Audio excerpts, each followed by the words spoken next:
This meeting is being recorded. How's it going, guys?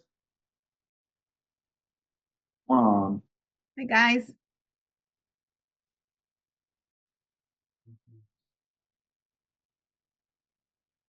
Carla, how you doing? I'll make you, Nate made you co-host. Carla, I'll make you co-host as well if you can keep an eye. Appreciate it. On people. just came back from an MMA. Oh, well, do tell. So the other day I was one of the properties that I refinance, Mm-hmm. and this girl from I think I look like the water softeners. Okay. They get the new buyers list, and like that's how she got a hold of me. I was surprised because she's like, "Oh, you home?" And I'm like, "The house is empty," but okay, yes. Yeah. So start talking to her, invite her to the community first. And I also mentioned the like a referral fee, like you Yeah. say, from 1,000 to 3,000 for the Mhm. houses. So she went to the community yesterday, and today I give her more information about the education. But she was like interested. Tell me what I need to look at the houses. So I Love got that. 1 million in potential um Renata's education sale too. Boom. That's amazing. I love it. I there was a deal we did in so there was a deal we did it was in where was this? Can't remember what city was it. Anyways, but a guy that he was looking at the deal to he was on my buyers list, Yeah. and he didn't end up buying it. He's done like a few fix and flips. Oh, did I lose connection? So he's only done a few fix and flips. There we go. Okay, and and he didn't buy that one. But I got talking like, so what got you into flipping? Like, why'd you even start doing this? And so then it ended up where he and his friend went, and his friend bought a cash combo like with like 3 weeks later. Nice. So and I'm actually doing the deal with him. Just got the phone with him actually. So yeah, so it's kind of cool. It's that one wholesale deal. I made 15 grand on that one, and then got additional 12,000 from this other guy buying the real estate, like buying the buying Renata certification. It's freaking awesome. It was funny because at the end, we're not even talking about the water softeners anymore. We're talking about Right. houses. Right. Stuff Yeah. that's gonna make you real money, like some good stuff, right? Yep. I love it. Good job. Good job, Carla. Thanks. Okay. Today I did want to spend some time talking about the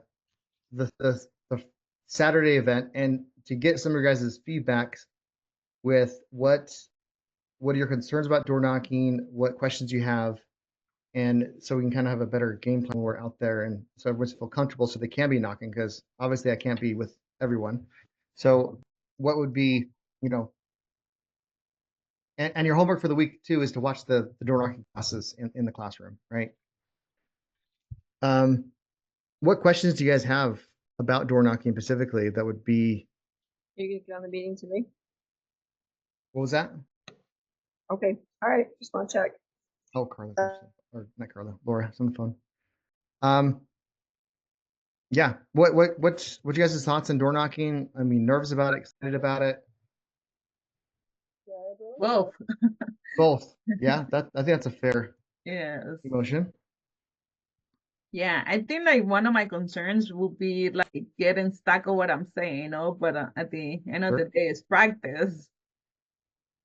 Right, exactly. I mean, getting stuck again is not it's that's normal. Like you're human, you're more relatable. You're gonna have a lot more people open up to you, literally, and rather than figuratively, open up to you than you will otherwise, right?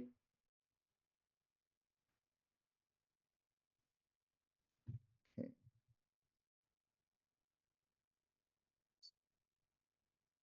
So a little nervous about it. What makes it nerve-wracking, or what are you nervous about?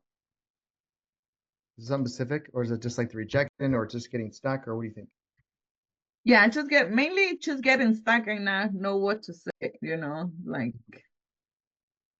That's fair. Okay.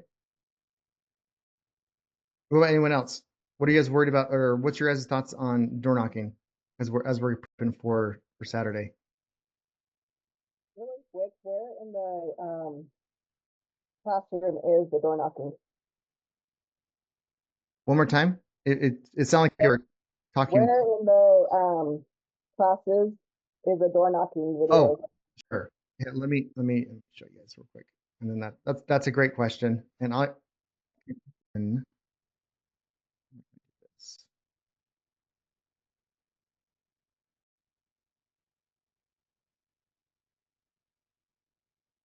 And then are we also being put into like groups, or how is that working?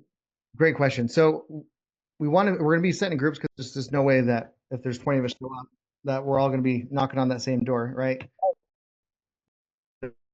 That'd be fun. That'd be like 20 people walking your door. Like, you better sell some house, dude. Otherwise, You have a mafia. a little protection racket, just kind of just endorse. Anyways, so we're gonna be separated. I want to keep it. The groups need to be small, like 2 or 3, like max 3 people. Because you get anything more, even 3 people is a little bit like 2 people. That's not uncommon. That's kind of normal. People buddy up, and it's smart actually to go in pairs for safety reasons, right? So it's definitely a good idea to go in pairs.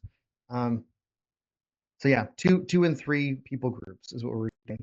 So to get to the door knocking classes, it's in the classroom, and the 60-day challenge, and then it's, for example, the has time. So you can go click on has time. Yeah, has time, and it goes this door knocking body language, and then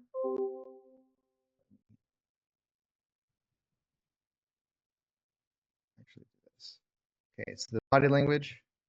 And guys, by the way, so in the classroom trainings, so we have the video that goes over the stuff, but then if you scroll down, it has everything that I talk about in that video really summarized and planned out, even with scripts and things like that. So like the body language, here's, you know, just something to kind of start the conversation off, and like angles your body for comfort, for the comfort for them. You know, to clean your feet trick. You know, just making sure that you can do all sorts of cool things to kind of get, and it's all like summarized right here, including with some ideas of MMAs which you can start doing right now, right? And just the tips just in general is right there. So there's this, and then this is probably the longest. So like the body language is important, and then this one here. And I draw out exactly kind of how that works. And this is a script too, guys, right here. How it's done. Start the neighbor, like the script's right in there. Okay. And so it's in the classroom, just under has time. And I'll make a post about it here. So I'll do it here. I'll do it in a minute. We'll do it, but we're not. Does that help? Were you able to kind of figure out where it's at? Yeah, I Yes. found it. Thank you. Okay. And what we're doing, guys, like, I think I should go over a little bit on.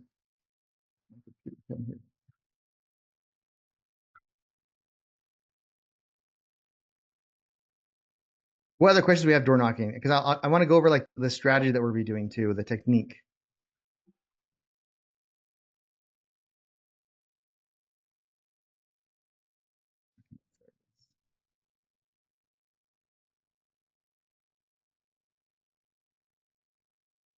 This isn't a question, so we're not going to speak, but I was seeing if anybody is coming from Utah County that wants to carpool.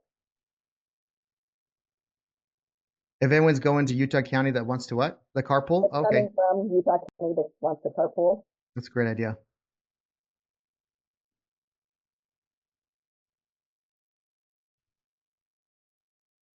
Does anybody have and another suggestion as well, because is to put it in make a post about it too.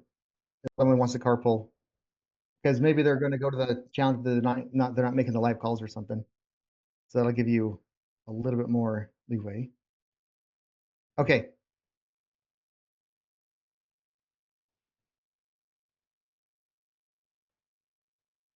So if the block is here, and we're gonna try to, we're gonna farm areas is what we're gonna be doing. Okay. I need a new pin or something. So we have a bunch of houses here. And I talk about this in the trainings.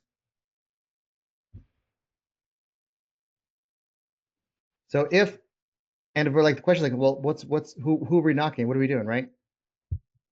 The way that we're doing it, it doesn't matter if they're even a lead on this block or on the section that you're knocking. It doesn't matter.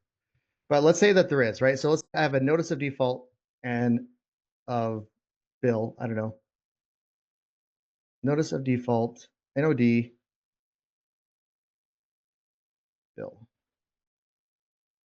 I don't know, I'm giving him a name, but all right. So Bill, a lot of times we just go knock on his door first, right? Remember the psychology of the people that are going through these challenges, right? So they're worst time of their lives. They're getting phone calls nonstop of bill collectors. They're hiding their cars so it doesn't get repoed in a lot of scenarios. Their marriage is on the rocks. Their relationships, they feeling as a failure. There's a whole lot of things that kind of go through when you're in this stage. And some of them are complete denial. The whole thing too. I've had people like literally like, dude, next week you're not gonna have a home, and they're just like, no, that's all right. We'll figure it out. Like, or I literally had a lady said that she'd take her chances at the auction. Like, there's what chances? What are you talking about? There's no chances. The chances of me buying it cheaper than I buy it from you, yeah, that's the only chances you're getting when you're not taking any money from it. But anyways, so there's people that are complete denial too. So their walls are up like mad. And so getting past the door, and other people will knock on the doors. Hey, listen, I know what's going on. I want to buy your house. And so if they're instant defensive, the walls are up. Just get out of here. You guys are terrible. And so one way, what I like to do, I want to build intrigue. And I would love, if I don't know Bill, how helpful do you think it would be if I knocked on Bill's door and said, hey, you know, these 5 people, they told me to come and talk to you. If I came up as a referral versus just a stranger, do you think I'd have better potential results? And if he's curious about what I'm doing in general, do you think we would have better results? Yes. Thank you, Carla. Appreciate that. Okay. One person's paying attention. Thank you. So yeah, 100%. You definitely get a lot better results. Well, the last person I'm going to knock is Bill's door. And what I'll do, I'll start knocking on anywhere that I can where Bill can see me, right? Ideally, doesn't necessarily have to be, but that's a good way to do it. So I'll knock on this person's door, and the script in essence. Now this is using the backdoor approach. If you guys want to go for like a more front door, more direct approach, and like knock on Bill's door, like that's fine. We can talk about that too. But I'm going to suggest this way, and there's a reason why it's freaking awesome. So the backdoor approach is like you knock on their door, and like, hey, I'm Jared. I'm sorry to bother you, you know, out of the blue. I'm with a company. We're gonna buy anywhere from 3 to 5 properties in this neighborhood. And typically, what we do is when we buy these properties, we fix them up and then we sell them for, you know, for higher value. And actually, because we're doing that, it actually raises all the property value of properties like yours. So when you do want to refinance or sell it, you're selling it even more than you would have before. So, but before we actually put in such a high amount or a lot of capital investing in properties, we do like to reach out to the neighbors and the people that live in the neighborhood and just get a feel for it and have a better idea. Can you help me out for a few moments? Can you help me out for just a minute or two? So instantly, and I use the same script when I talk to Bill, I use the exact same script. So what is the going through their head? Like, I'm not a salesperson. They don't think I'm a salesperson. You know, they may have thought that the second I knocked on the door, sure. But now that's like, oh, I'm not trying to sell. I'm someone knocking on the door asking for help. Like, can you help me out? I need your help. And then you can ask questions about like, oh, so how long have you lived in this neighborhood? And whatever they say, like, oh, perfect, you're just the person I need to talk to. If they say like, I've been here for 20 years. Oh man, you know everything about this neighborhood. You're just the right person I need to talk to. We're validating them. So one, I'm saying what we're doing is actually going to help who? We're going to raise the value of like their house that they're in now. Do you think they would like to have their house be worth more? Yes. Thank you, Carla. I'm glad. Okay, so let's have everyone cut off. Everyone pick everyone off, and we'll just have me and Carla talk. Okay, so yes, absolutely. Thanks, Sandra. At least you put it in the chat. Okay, absolutely, of course, right? So now we're not there's something in it for them. They're gonna have their houses gonna be worth more, and naturally they want to help people. It's just, I mean, you if you can't even help, you can help people, right? For the most part, I think human nature is to help other people, right? So you're just coming asking for something quick and easy, and and after this point, this is where I'm still shocked on the amount of stuff that we can pull out of these people. And so you ask, great, how long have you been in this? How long have you lived here? 20 years. Oh, that's amazing. You're the right person to talk to. Oh, I just moved in last week. Oh, phenomenal. You're a brand new homeowner. That's the perfect person I want to talk to. What's been your feel for this neighborhood? Whatever they're saying, you're validating them, making them feel good.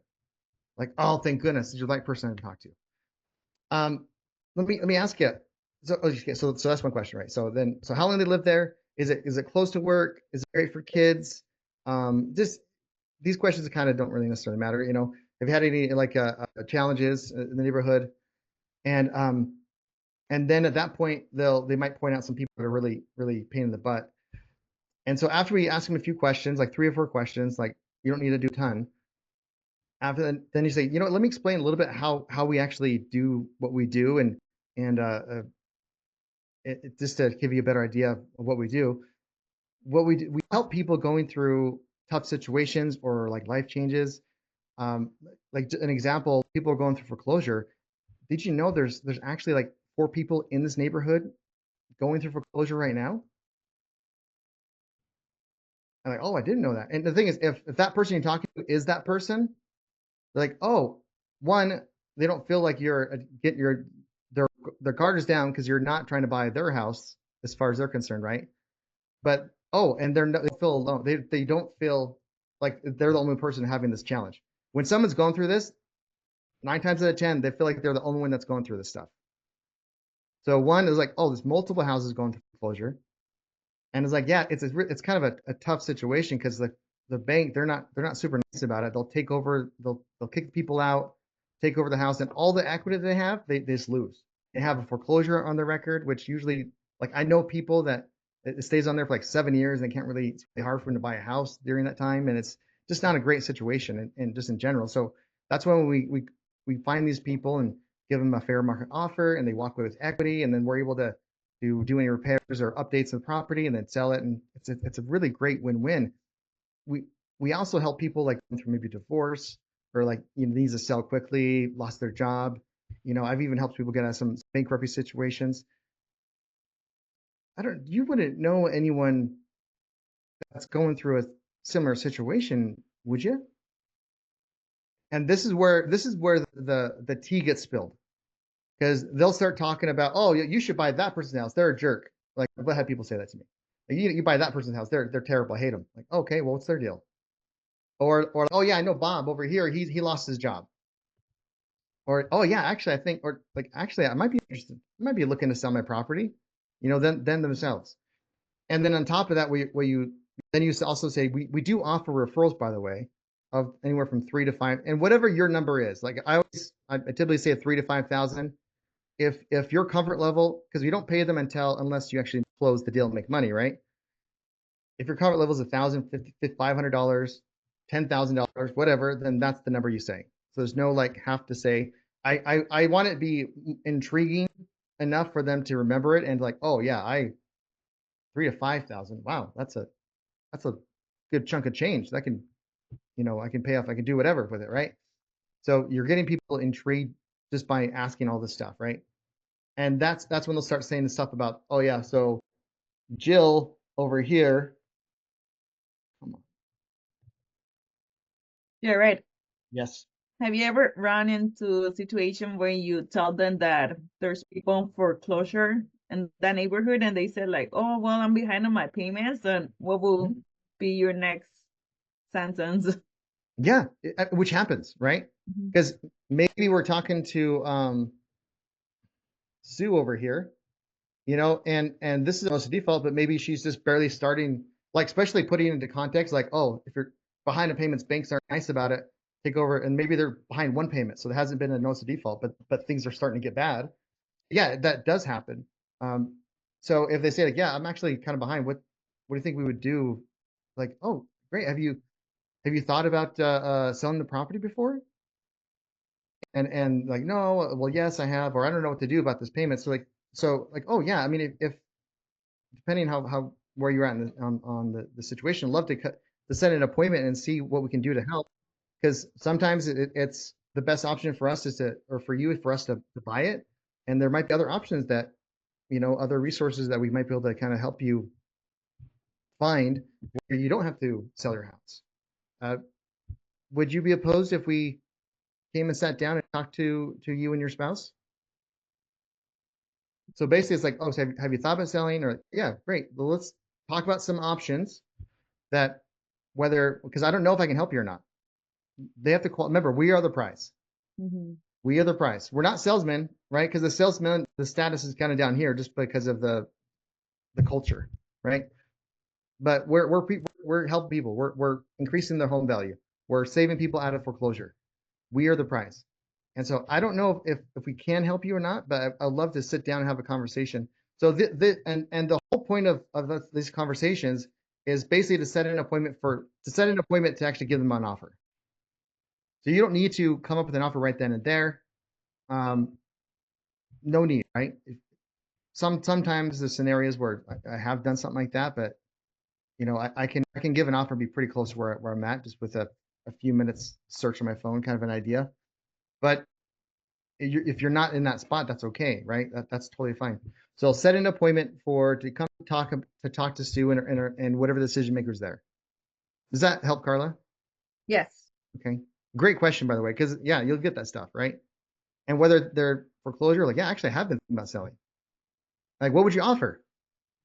Great question. I would actually have to do some research. If you like it, can come back and later today at 5, and then I can run some numbers real quick and see what we could offer you, see if it makes sense for you. Would that be helpful if we did that? So asking no-oriented questions for closing is very good, and asking things if it's helpful. So would you be opposed if we came back at 5? That's a better question. Would you be opposed if we came back at 5 and actually told you how much we'd be able to offer? So that's and it's easier to say no than it is to say yes, or they feel more in control if you're saying no. So if you're asking questions where the no is what you want, phenomenal. Would you be opposed? Would it be crazy? Those type of questions, right? So anyway, so we're talking to Sue, or any other questions that we've talked before I kind of keep going. Is this all kind of making sense a little bit? Yes. Yeah. Yep. Okay. So now we're talking to Sue, and then Sue says, you know what, Harry over here, I know Harry and Mrs. Harry, I don't know, they're getting a divorce. Oh, okay, great. Yeah, we'll see if do you know if they talked about selling? I don't know. I just know they're getting divorced. They're always outside fighting, blah, blah, blah, whatever. They'll start spilling tea. They'll get the gossip. So if you think, oh, awesome, great, thanks, Sue, appreciate it. So after you're done the conversation, you tell them about and try to get as much tea as possibly can. Who else? Like they tell you about Harry, like, oh yeah, who else do you think might be someone we might be able to help? Oh, do you know anyone else that's looking to sell, maybe outside this neighborhood? Because we do stuff all over this valley. And now they're thinking, oh well, because they want to make the 5,000, not just spill the tea, but they want to make the money. So great. Now Stu told us that Harry's going through some challenges. So what do you think our next doors we're gonna knock? Where we're gonna knock next? We're gonna knock on Harry's door. So we're gonna go over, knock on Harry's door, and it's the same script with a minor change up front. Is like, hey, we were just talking to Sue down the street. Do you know Sue? Like, yeah, she, who knows, whatever. sometimes they know, or talking to this Sue down the street, and I don't know her name, but I know who you're talking about, or who knows, depending on their relationship. So, and she said I should come by and have a conversation with you. So now we are. Am I just a cold? Am I is this a cold conversation, or am I a referral? Referral. I'm a referral. So Sue Referral. told me to come talk to him.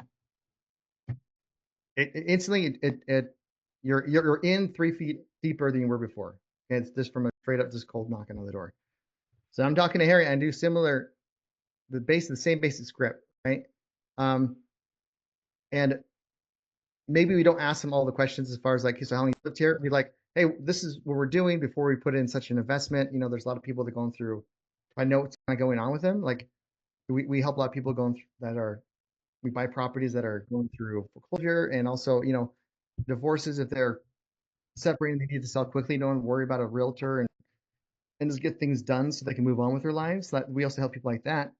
Do you know anyone that would be in a situation like that we can help? And if they say no, and Sue said they did, like, oh, okay, I gotcha.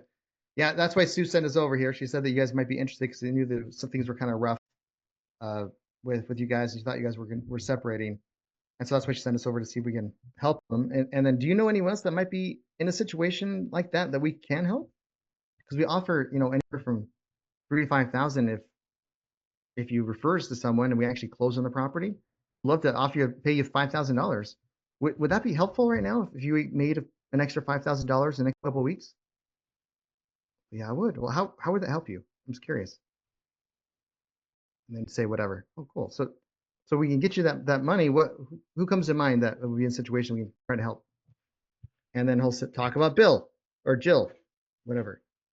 Whatever, and you'll be surprised. So, and if they don't give anything and you don't have any other referrals, then you, let's just say that Harry had, or I don't know. Okay, let me back up. Let's say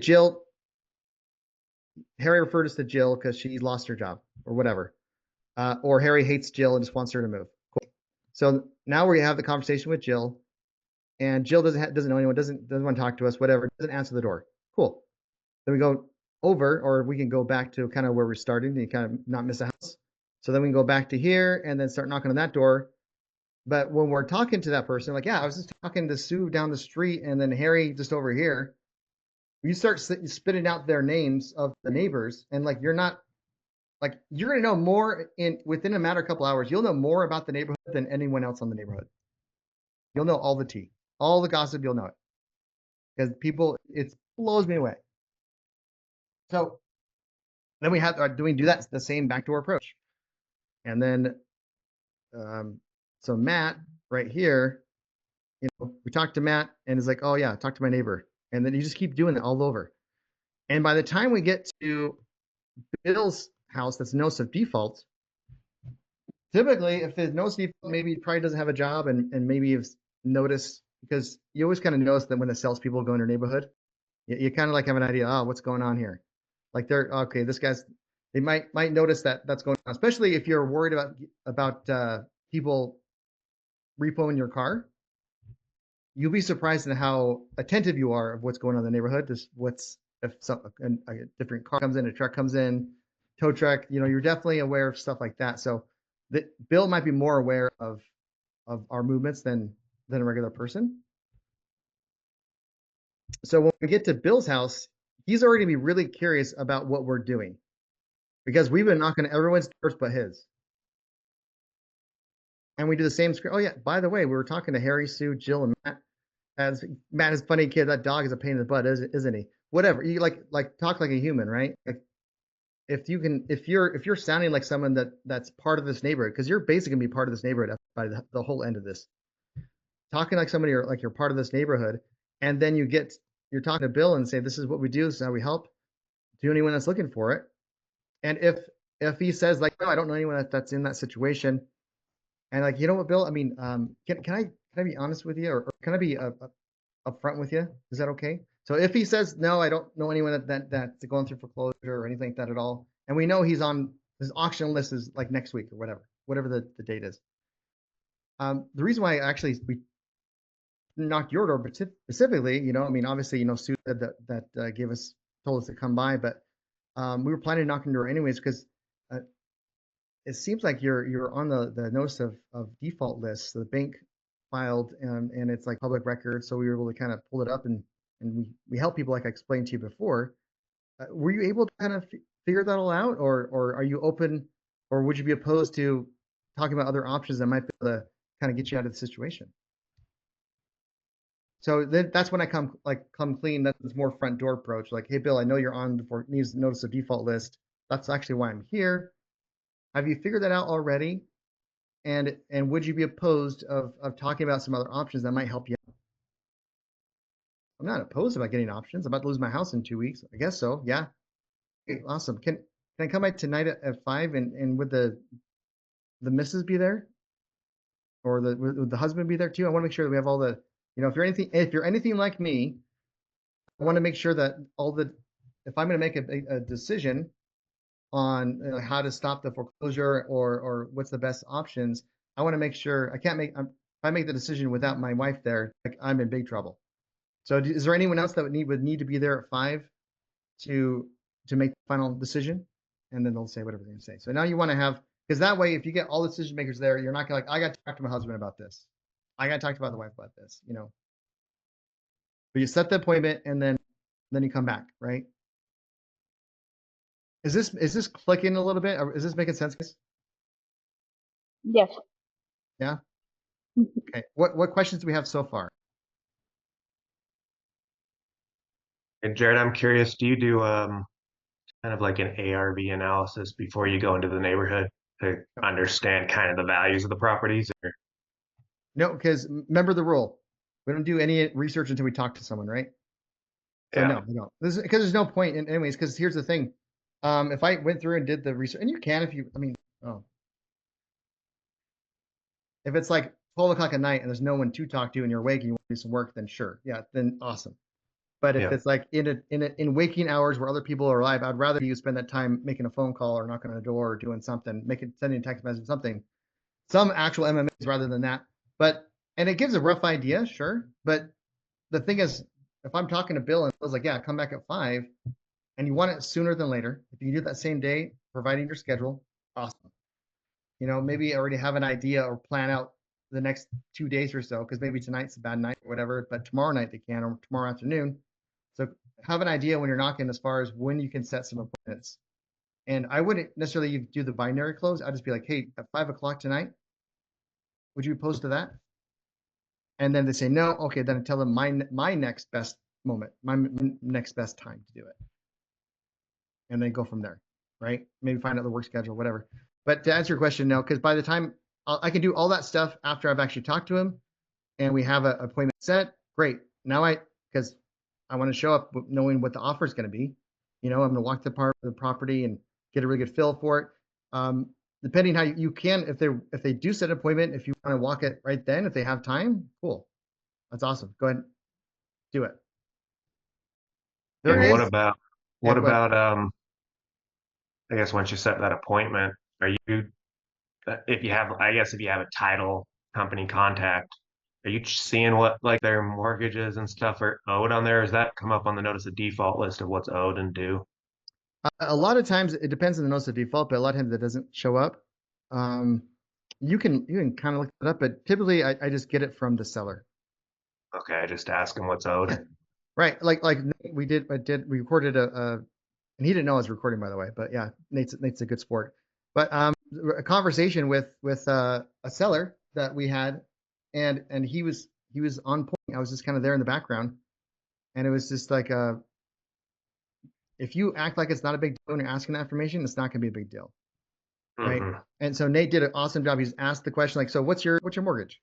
And the guy's like, this and this. What's the interest rate? Da, da, da, da. Like, what was your experience, or what's your side, Nate? I was surprised just at how freely he just gave it. So, I mean, you'd be surprised at what people will give you if you just ask a question and make it just nonchalant, just like, hey, what is it? Like, right. And nothing to you. It's pretty great. And if you're a little bit, you can even caveat, like, if you don't want to tell me, that's fine. So giving release statements like that, it gives them like, it removes sales pressure, it removes the pressure that they have. So if there is anything if you're feeling a little bit hesitant, you can say that before, or even like response to hesitation.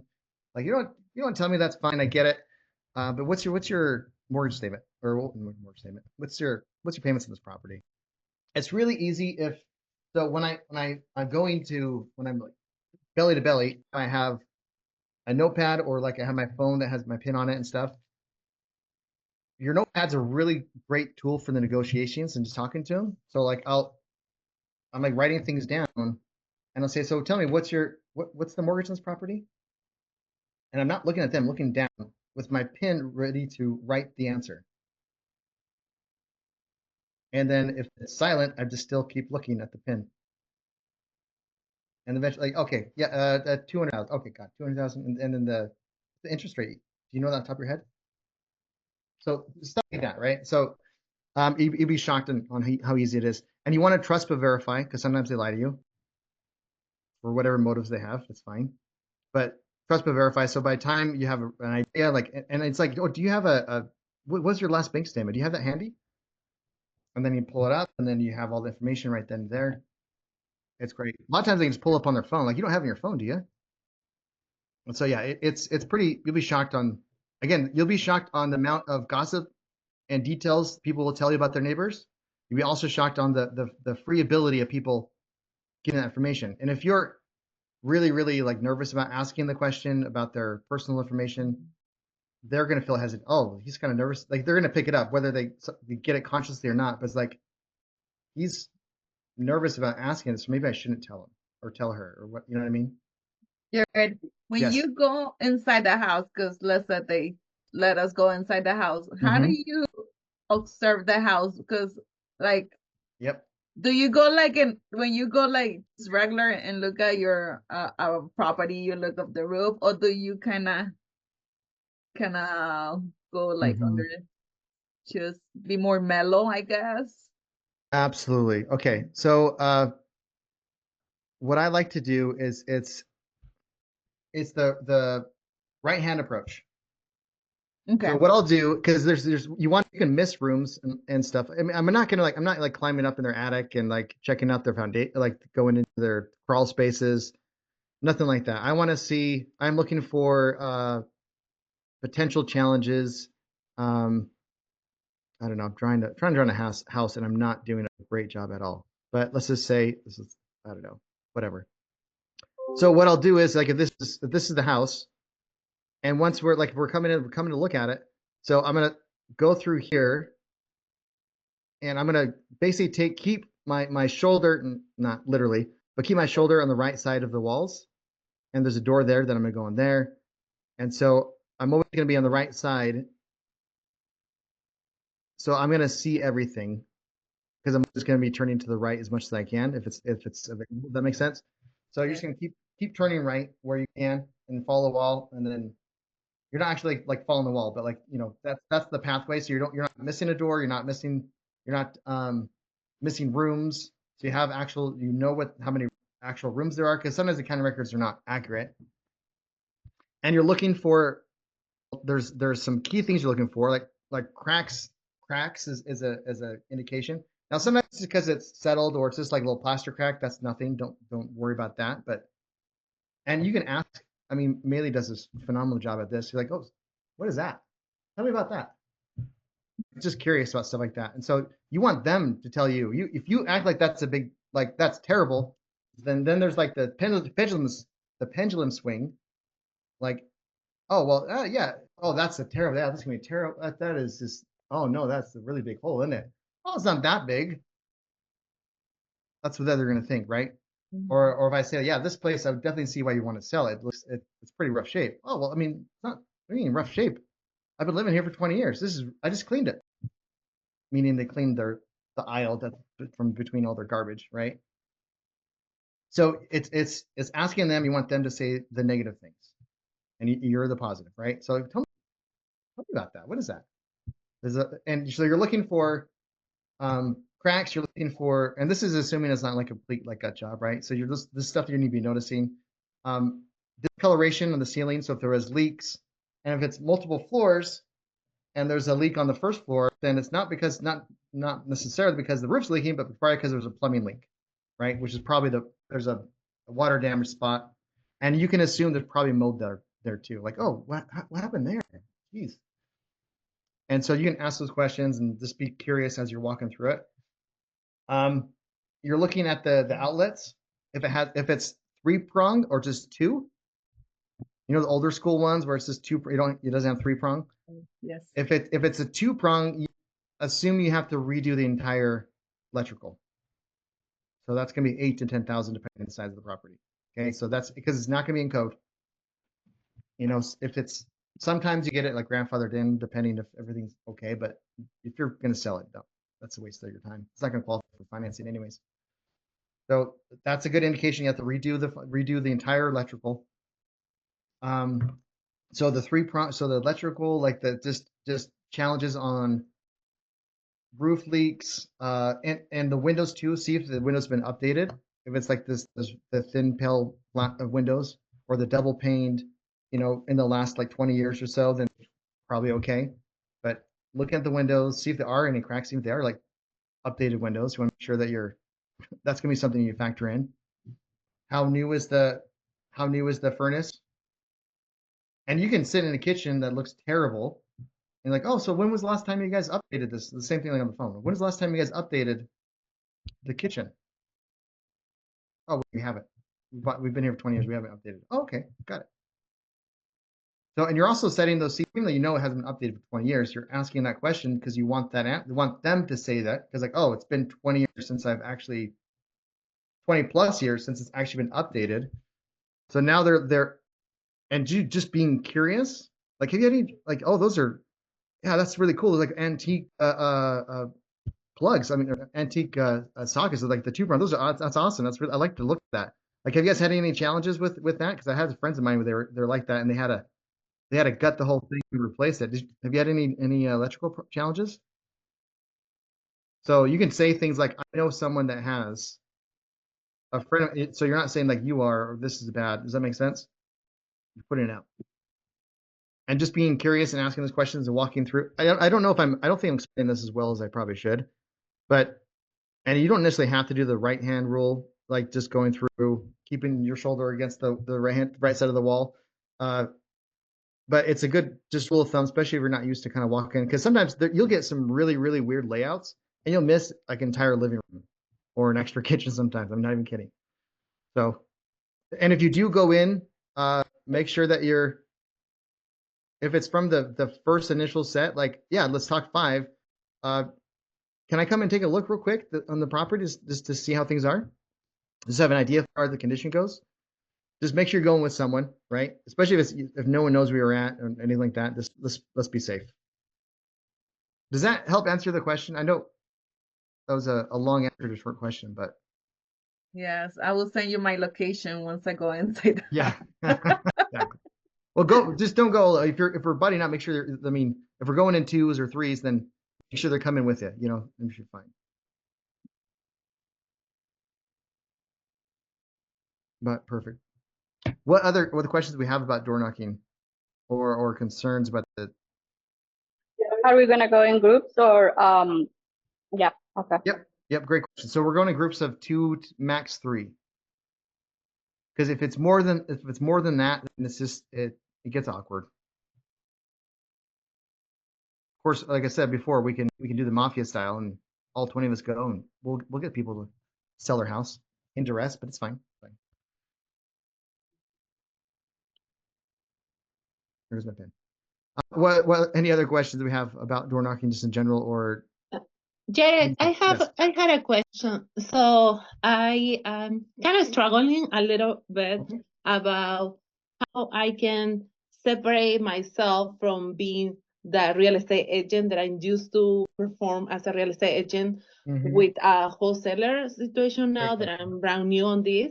Yeah. Because when I'm so used to target, sellers and buyers, but the wholesaling is a different, game. So my first question is when I'm sending, remember I mentioned it to you guys, I'm sending out a lot of mailing. So should I mix that to saying, hey, you're looking to buy and sell me, I'm here to help you. That would be a real estate agent, approach. But then how I can that I should combine those two, or like keep it separate and then just mailing only as a wholesaler or mailing only as a real estate. So that is I'm confused because a lot of the Right. times people don't like to be, if they don't want to Mixed in. deal with the realtors, they Mhm. don't, you know, I don't want to miss out Sure. the people, those sellers.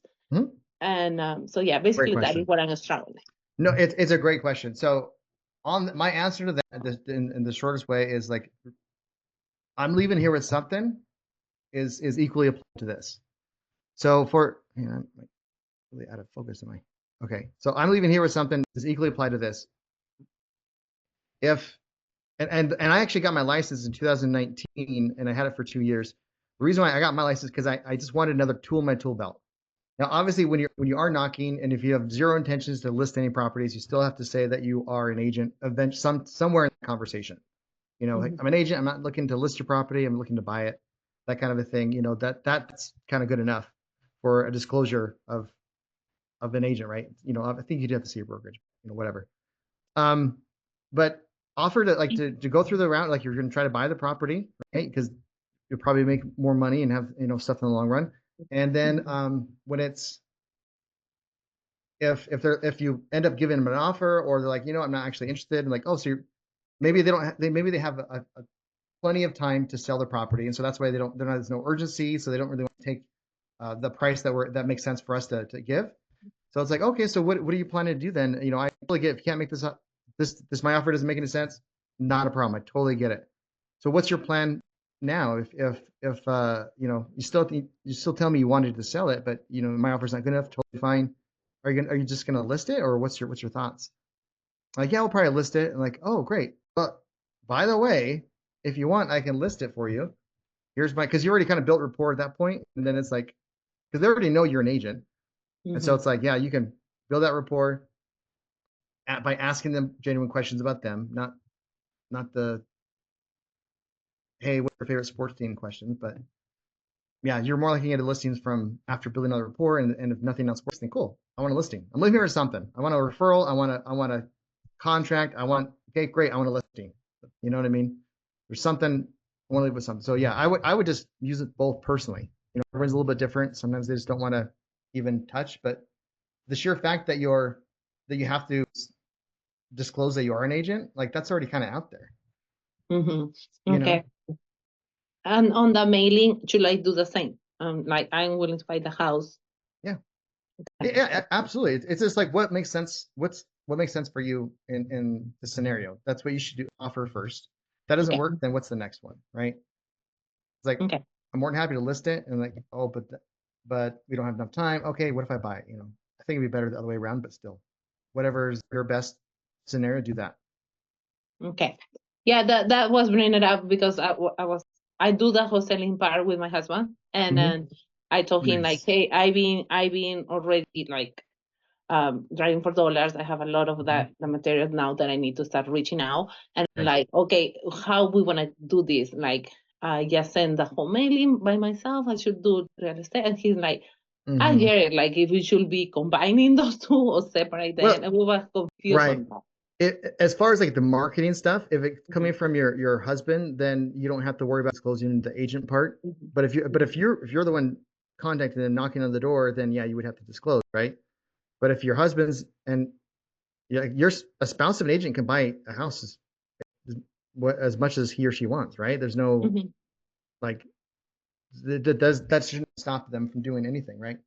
So yeah, absolutely. So I guess it depends who's reaching out and who's who's having that contact. Let's go from there. And even if it's him and he's the one reaching out and is like, what, my wife is an amazing agent. I'm sure she'll give you a discount on, or whatever the strategies you guys do, right? A discount on the listing price, and she's really good. She sells all my properties, and she does this and builds you up, and then great, here's this referral of an agent. Okay, that sounds good. Thank you so much. Yeah, good. I have a question for you. Yeah, what's up, Nate? I am just wondering about how you dress when you're door knocking. Good question. I've heard, you don't go into poor areas in a suit and a tie, but you don't go into a nice area in flip flops and shorts and stuff. So how do you dress according to where you're going? So with appointments, I go one level up of where I'm kind of, so if it's like a t-shirt and jeans kind of scenario, then maybe I'll wear a polo, kind of a thing. If it's like if we're target area, then it's a button-up shirt because that's one step, and then even Nordstrom, maybe button up like the max I'd probably do. But as far as door knocking though, one thing we don't want to look like is door-to-door salespeople. And that's why, and Maylee and I, we differ on this opinion. So it's going to be, and to be honest, she's a lot better door knocker than I am. But we differ in this opinion. I wouldn't want to wear a lot of branded stuff, like because if me and Nate we're knocking doors together and we both have a shirt on that has the same logo, and what do they think? We're salespeople, right? I mean, it does build a little bit of credibility as we're talking like, hey, we're talking about this company, we're doing this, and this, we're buying multiple properties. So I mean, sure, that's fine, but it's just I would stay away from polos in general because you just look like that's what every salesperson wears when they're knocking the door. So for knocking on doors, no polos. T-shirt and jeans is fine. Like a nice shirt, I mean, I think that's honestly fine. I would do, especially because we're knocking in West Valley, so it's a Walmart to lower end Target area. So we're fine going in t-shirt and jeans, jacket. If you want to wear, I mean, wearing a jacket kind of hides a lot of the post stuff, or so if you're wearing like the branded shirts, whatever the first challenge, the our speaking of that, our swag is coming in anywhere from the 10th to the 20th, so still got another 2 weeks. It's fine. So yeah, I stay away from branded stuff like with your company's name on it. Just I don't know. And yeah, t-shirt and jeans is fine. You want it like almost as your neighbor, right? That's kind of like the feel you want to be. Thanks. Yeah. Sorry. Are you done, Nate? Yeah. Yeah, I'm done. Well, yeah. I I were driving for $1, and I'm trying to do now write letters and put in the mail. Mm-hmm. And Great. what words or important words it has to be in the letter to get them, their So attention. what's the quantity you're sending out? Are you doing like a handwritten letter, or doing a postcard, or what No, is? I'm writing and put in the envelope and put in the mail by Got it. myself. So it's handwritten. Mm-hmm.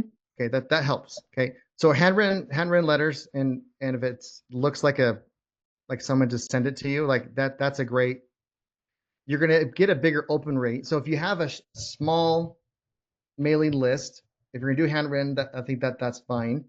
I'm a component. If you're doing mailers, you probably want to be in like the 1,000 range to be really, really effective.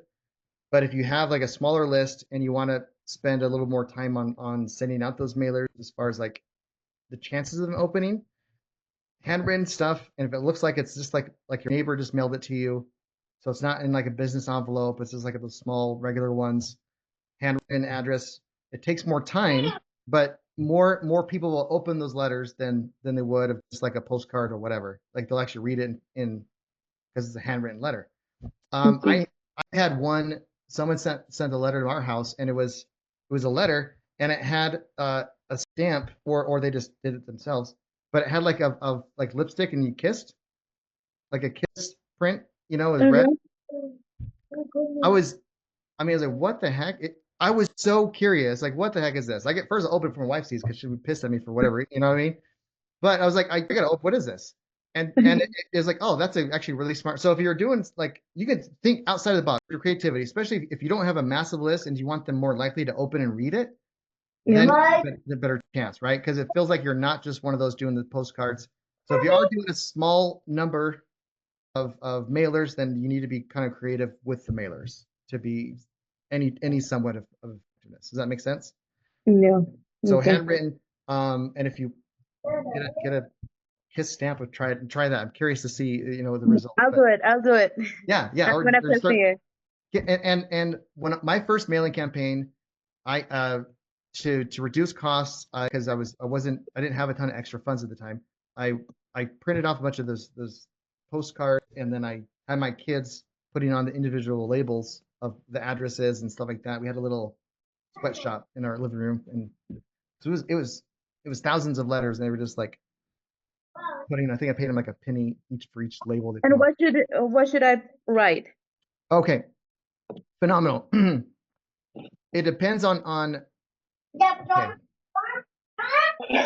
You can go as simple or as in depth as you can, right? So,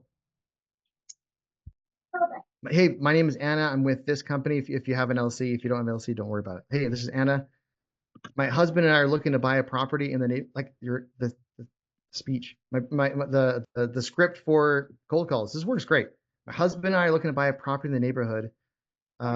We were just wondering if you ever thought about selling. We've helped people that are going through like potentially foreclosure,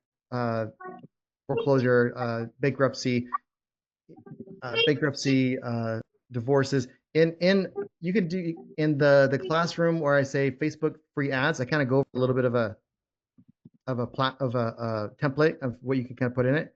So you're putting like situations where you can help. So foreclosure, divorce, new job, and we buy it as is. You don't have to do any repairs, and we give you a fair market offer. If you're interested in it, give us a call back. This is my number. This is my email. Can't wait to have a conversation with you. So at first, like the first paragraph, they're like oh, me and my husband are looking to buy. This is Anna. We're looking to buy a property in this neighborhood. Have you thought about selling? This is how we help. Because now they're like, oh yeah, I'm actually in one of those categories, and I don't have to worry about. I can close, and you want to mention that you can close, get cash in hand with as soon as 50% of offer. Okay. So now they're like, oh wow, or sooner, because you can close sooner if that's like a auction kind of scenario. So does that make sense? You can almost like the cold call script a little bit there, but just put in more details as far as the scenarios, like bullet points. Less is more. So I would just do that. Like we're looking to buy a property neighborhood. We've helped people that are in XYZ scenario. If you want to get an offer that we can close on, we can get cash in hand as soon as 15 days, if not sooner. Give me a call. Okay. Here's the phone. Okay. Got it. And then if you call them back, so you want to kind of time out. You want to like maybe even ask the person like, when is this going to show up at their house?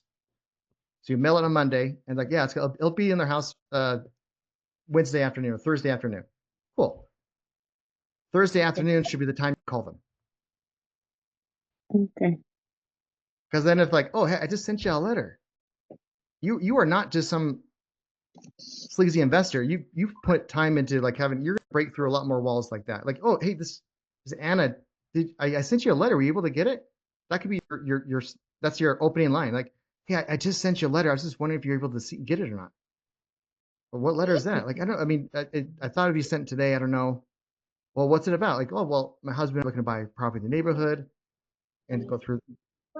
How is there any way I can, have you ever thought about selling? And so a lot of times if they can see it, oh yeah, that's you, and then open it up, and then, they can kind of. It means more. Like you're not just some person. You're at that point you're Anna. You're not just some salesperson. Okay. So I only recommend that if like that's great. It does take more time, but you'll have a better open rate and better response per lead.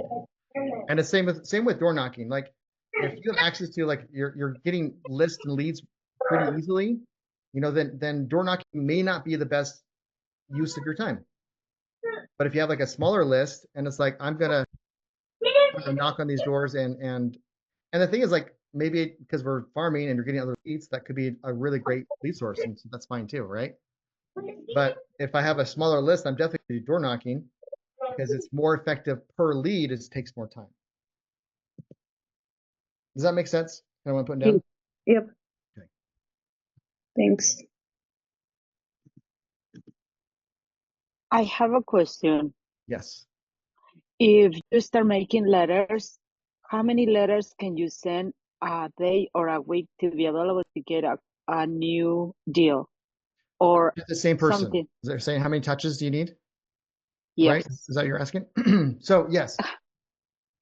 I would try to minimum five touches every other week. So in a month they'll get 2 letters from you, and they don't have to be the exact same. You want to change it up, right? So it's like a letter one week, the next, and there's plenty of mailing service. Renatus iOS can do this for you, but there's plenty of different, like, so 1 week you're sending this postcard, 2 weeks later sending this other postcard, 3 weeks later sending the handwritten letter, which Renatus iOS does. They can do the handwritten letter, costs a little more.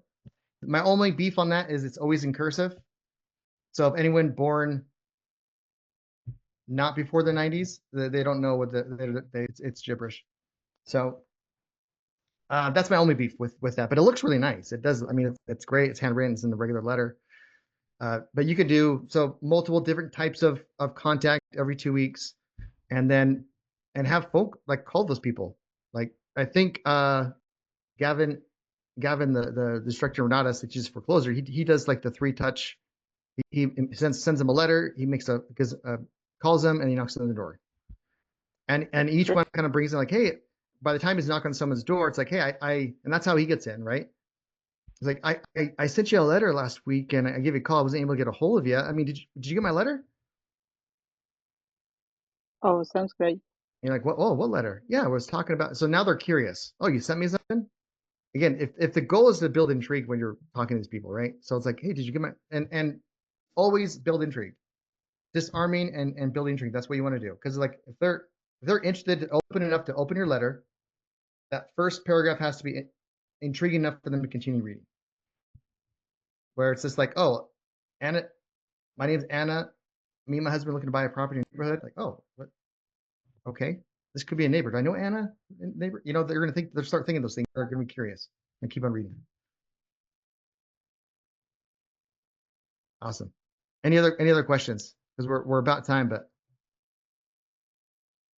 yeah, I like that. Yeah, sales. So salespeople and look more like a solicitor, right? Exactly. You don't want to look like a salesperson or solicitor, right? So just normal average Joe, especially in a Walmart. Sorry, he was talking about the dress code, but especially in a Walmart / Target area. Yeah, jeans and jacket, perfect. Okay. Okay, sorry, I have a question. Yes. Please. Just because I don't want to assume. Mhm. And it came across because the area you guys are going is like where I grew up. Oh, nice. So I kind of know people there. I'm not able to come Saturday. I wish I could. Okay. And I was assuming it's better to call people and ask them about it before I go door knocking, or is that incorrect? Is it better to call them first, then go door knocking? Yeah, since you guys are going door knocking, Mhm. like if I was going with you, Huh? would it be better to call those people in that area? It wouldn't hurt. It wouldn't hurt if you didn't either. Okay. I mean, let me phrase that. If you're let's do that, because calling them is MMAs, mechanic activity. So definitely, I think definitely, it's not gonna make a difference one way or another as far as like that person. I think, unless you're like let me back up. Or would you be planning to knock on the person's door that you're calling? I don't know, because that was with all of you guys. Right. That was so at that point it wouldn't necessarily matter, and Okay. because you're probably calling different people, and we may not even get to like a lot of the notice of defaults. Not gonna lie, like if we're farming, we're getting leads. Like normally when I farm a block, and I'm just doing that script and going back and forth and just knocking up on all these doors, talking to these people, like I'll get 3 or 4 leads from that are not the notice of default lead. Okay. So there's been times like, oh crap, I gotta run. Like I'm gonna have to come back to talk to this guy tomorrow or something. You know what I mean? That's happened to me multiple times. So that's abundance problem, quote unquote. So it's like that's problems I'd love to have. And then when you were talking about that too, actually, have you never come across a situation where people don't know their neighbors? So they don't talk. Yeah, it happens. Sure. Yeah. Absolutely. Yeah, absolutely. They don't know their neighbors, or like maybe they just moved in or whatever. But it's if they're the people that'll come out and talk, and they just seem to know more. Like the ones that are willing to actually have the conversation about the neighborhood, and it just versus people that are very closed off and that probably don't know their neighbors' names anyways and talk to you no matter what you did. You know, they're the ones that really don't know a lot of their neighbors. But for the most part, I think they have at least general. They may not know the name, but they may be like, oh yeah, that guy, he's been fine with his wife a lot. I should go talk to him. And even and you want to remember the names as you're farming, like whatever system you have, write it down in a little note or something, or as soon as you leave the door, just write that down. Like, okay, Jan over here. And it's like, yeah, I was just talking to Jan. And that person may not even know who Jan is, but you're pointing to the house, like, Yeah. oh, the neighbor. You know what I mean? So it's like, okay, Jan sent you over here. I'm never to throw ice at her car next time. Yeah. Whatever, it's fine. Okay. Thank you. But great questions. All right, anything else? Or I think we're about out of time. I hope this was hopeful and also get I'll get another comment here. But I hope this was helpful and got you more excited than nervous. I mean, we do a round of practicing the script, and again, you're not locked into that script too. You don't want to sound scripted. I mean, not being the stammering old man or stammering old woman, depending on the case. That's phenomenal. Like I do that naturally, but it's if you guys lean into it a little bit, like I need help. Like, are you the homeowner? Like you're just not sure what to say next, and that stammering old man does have to kind of go away as the conversation goes. But that gets you in. It rips down so many freaking walls. And watch the body language class, especially. It's like I showed you guys at the very beginning of this class, and then I'll make a post with a link so you get right to it. So if you're having a hard time finding it, the body language class is huge. So starting off with conversations where like my back's to them as they open the door, I'm not squaring up my shoulders. There's a lot of things you can do to give yourself an edge when you're knocking on those doors. Okay, so see here. So I would say it depends on what exactly your plan is. Meanwhile, like Jared asked, do you plan on door knock? Okay, that's about when she was asking about she grew up in West Valley, right? Okay. But also your strategy that works for you may be calling, and that's not a bad thing. Yep. Yeah, no, spot on. Right. I agree. Cool, guys. Awesome. Well, if we don't have any other questions, we'll cut this out, and then again, the to turn in your MMAs and to find out what the side quests are, it's in the Google form, and it is working now. So it was really weird. Wouldn't let anyone look at it. So you can go. It's pinned in the chat. It's pinned in the community chat. So you can just click in it and then open it up. You want to fill it once a week. And when you are putting in your first name, when you are putting the name, make sure you're doing it the same name. If you're putting just your first name, then just do your first name for the rest of every week that you put in. If you put your first and last name, then just make sure you're consistent, because otherwise they'll have multiple. I have a Carla, then I'll have like a Carla P and whatever, so let's just be consistent with it.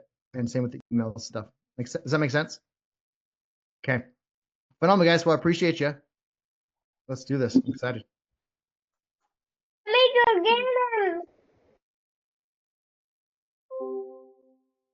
Dr. Jarrett.